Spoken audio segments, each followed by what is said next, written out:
Bonjour à tous.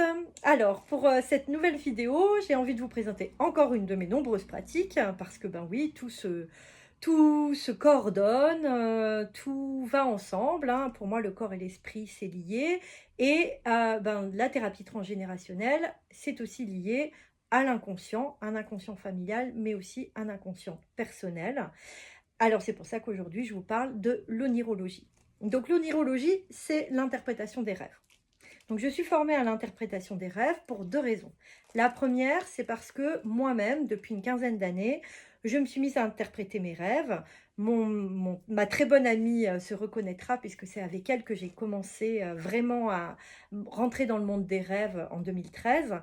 Et c'est vrai qu'elle m'aidait à comprendre un petit peu ce que voulaient dire mes rêves. Parce que certes, ils sont bizarres, parfois ils sont glauques, des fois ils font très peur, des fois ils mettent hyper mal à l'aise. Mais en fait, très souvent, ils veulent venir nous dire quelque chose. Pourquoi? Parce que, comme le disait Freud, le monde des rêves, c'est la voie royale de l'inconscient. Et donc, souvent, notre inconscient nous parle au travers des rêves. Tout ce qu'on n'arrive pas à conscientiser, tout ce qui reste bloqué à l'intérieur, tout ce qu'on n'ose pas s'avouer aussi, hein, voilà, nos parts d'ombre, nos difficultés à nous voir peut-être pas aussi parfaits qu'on le voudrait, eh bien tout ça, ça peut être présent dans les rêves. Et l'idée d'interpréter ses rêves, c'est vraiment de mieux se connaître. C'est ce que Jung appelait le processus d'individuation.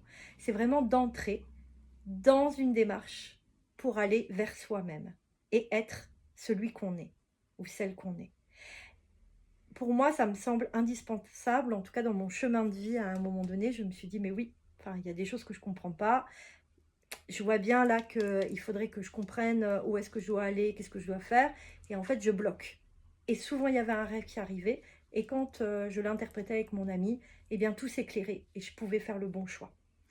Donc, le monde des rêves, c'est un peu magique parce que si on comprend que ce n'est pas simplement des images cérébrales qui sont véhiculées pendant le sommeil, mais que c'est notre inconscient qui vient aussi toquer à la porte du conscient en disant «Eh oh, je veux bien que tu comprennes ça, je veux bien que tu regardes ça en toi», eh bien alors ça nous permet vraiment d'avancer pleinement vers celle ou celui qu'on a envie d'être et qu'on est au fond véritablement.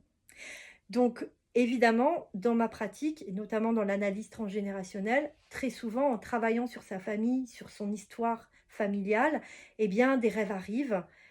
Alors, effectivement, c'est la deuxième raison pour laquelle je me suis formée, pour pouvoir accompagner mes consultants et mes consultantes dans les rêves qu'ils font et dans le cheminement qu'ils ont en thérapie. Donc voilà, vous pouvez me retrouver sur mon site corpessencethérapie.com. Vous pouvez me contacter via les réseaux. En tout cas, j'espère que cette vidéo vous aura éclairé, pardon, sur ma pratique et je vous dis à bientôt.